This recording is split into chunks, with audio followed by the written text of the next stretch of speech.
a lot of times people follow like specific blocks. It's like they'll do like so far away from an event, they'll do like a lot of different exercises, be more diverse, and then as they bring it in, they're going to become more and more specialized. They're going to do a lot of volume, they're going to do less volume, they're going to do low intensity, they're going to do high intensity. Yeah. No, it's more of like a steady. Like I think I've been putting myself too much at like trying to constantly be at a 9 out of 10. Yeah. So it's hard though, man, because like people put out videos and they're doing so well, and I'm like, I know I'm close to that. Yeah. So then instead of like just focusing on the handful of things that I want to train on, then I'll try to do all this other shit. All the stuff that they're doing. Yeah.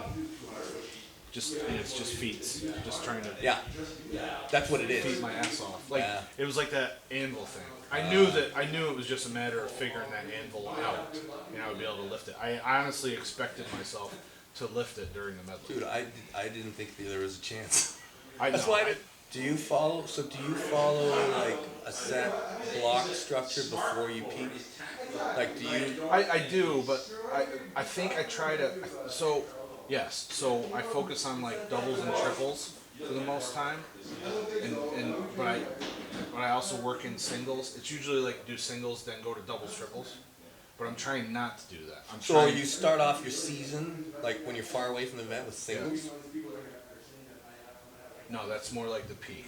That's what you move to. So I'm trying to transition away from the singles now for the contest in March. Oh, so I can peak towards the contest. So you're doing threes, then you'll bring it to twos. 3s and 5s. I was doing 8s. Right. Okay. But you're gonna cut it as you get closer. Correct. Right. Yeah. But like previous to that, it was like always singles. Okay, I can't get this weight. Now I'll go to doubles.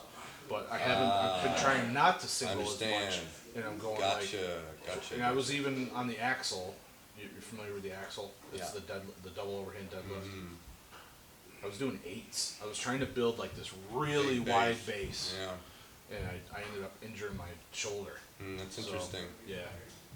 It's interesting. I haven't had an injury that really affected everything in a couple of years. So it's usually just little minor tweaks. It's I try and do that exact same thing. It's gonna be unexpected. What I find the problem is that there's what I want to do, and then there's what my body's telling me I need. And those two things don't always line up. And I've kind of given up in trying to fight what my body's asking. Like, I don't care if it's right before the event now. If I want to do bench press and fucking 30 reps, then that's what I do, you know? I try, like, don't get me wrong, I follow that same thing, but it just doesn't seem to go that way. My body's asking me for all sorts of weird shit. Right. It's complicated, you know? It's more complicated than what the plan is. I feel like one of the most important things is just flexibility. You know, you have that, you know what your goal is, just define it, like, trying to find your way, right? Yeah. I'm lifting heavy right now. Oh, really? Actually, I'm lying. I've been lifting heavy for like the last year. And now I'm like getting back into like bodybuilding, like full range of motion type of stuff. Yeah. It seems like most people do much more higher reps per set than for the most part. Yeah. And if you're not healthy, you got to. Yeah. Because feed your tendons. Yeah.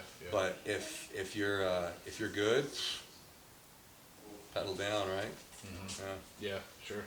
Yeah. It's hilarious now, man. Like for like the last 20 some years, I have devalued grip in the priorities of arm wrestling. I've always been like, in arm wrestling, like, I'm never squeezing you. But you said that in that one Juji video too. Like your goal isn't necessarily trying to squeeze the guy's hand as hard as you can. Right. So the gripping implements don't necessarily work as well for you. Not necessarily. Yeah. I tell you, the last couple of years, I've found an application. Okay. Yeah, and it's weird how like you arm wrestle for decades, and obviously we always have more to learn, right? I actually think that, like, I mean, you look at all the movements that we can do, right? There's a lot, but that is really strong. Like, when you look at all the muscles that you got, Right. these are really good for the forearm. And the truth is you can use any muscle in the forearm to fight. You just have to figure out how to use it right. And this in a strap, once you're strapped up and you can create a bind with the strap, Right. all you have to be is strong in one spot that you can isolate. Anyways, there is awesome applications for grip in there. Yeah. I just don't think it's limited to the hand itself. Right. I think that it still has to be like with a lat drag or anything, like a row, like just any roots. But there's like, you know, there's things you can't pick up, right? Yeah. Right. Same thing in arm wrestling. You get strapped to a guy. There's things that you're not going to be able to do. You're not going to be able to. I'd love to. You'd be such a good arm wrestler, seriously. Man, here's the deal, man. I have an extraordinarily obsessive personality. And if I'm afraid that if things went well for me, Well, that I would. Like, forget the injury stuff, because I don't want to get hurt either. Well, listen, we're all going to die. I know, but like I'm the kind of guy who will focus on. I will totally get away from everything that I need to be doing in my life in order to get improved at arm wrestling. You're a soldier. It's like somebody wanted me to go golfing once, so I went and I was like, I could figure this out. Yeah. You know, it was a terrible round of golf, but I was like, I could put the work in. I could put the work in to make it happen. Yeah. So, like, if I were to get on a table, or if I were to get into a tournament and do well, I think I would it would just turn into grip. But arm wrestling could actually be the biggest sport on the planet. The biggest.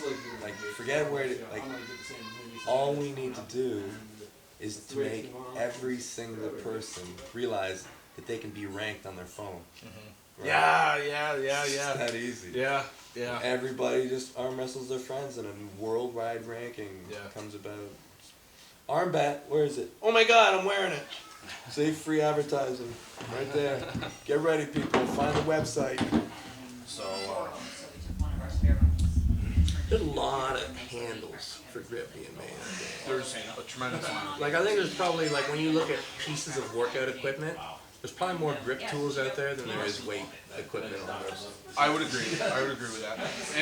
But a lot of it is like a similarity that I would draw is you can probably buy 50 different squat cages. I'm getting it so I can do the So there's a variety of different squat cages with different features, and then each rolling handle is a little bit different. I got you.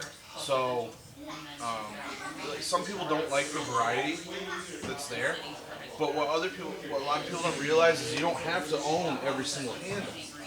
Like, it crosses over. Yeah. So, and some of them cross over a little bit better than others. What's the most important handle? What's the most important lift in grip? Probably, you can't narrow it down to one. You have to go like 2 3/8 stick bar and probably 2 to 2.5 inch pinch. Why is that?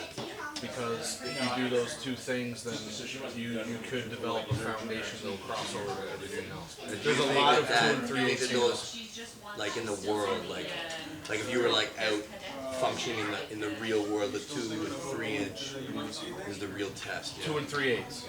2 and 3/8, because that's the size of the inch dumbbell. Yeah, there's two main grip tests: the inch dumbbell and then the grip feats, and then the blob. Those are the two. Like, aside from grippers, I always feel like all sport somehow comes from an application in war. okay, You know what I mean? Yeah, head to head. Some part of it is used in a martial setting. So, like, grip strength has plenty of applications, right? Yeah, I think like if there was one sport that everybody should do, it should probably be grip in some way, because it's applicable to every single sport that's out there. So, And what angle? Like most of the stuff is off the floor. Yeah, I So think do you think that there's a reason why you should change that and have it coming from the I would have ceiling? no problem doing that. Like that seems to make sense for me. Like you'd want to change your angle to this. Yeah, we would do a grip contest.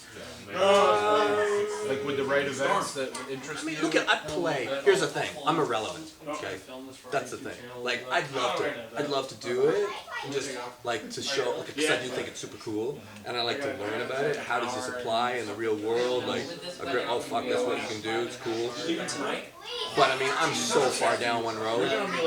It'd be silly for me to. I actually think that grip and arm wrestling are very close together. Like, because like arm wrestling is combative with hand strength. A lot. Yes. But it's good to meet you, dude. Absolutely.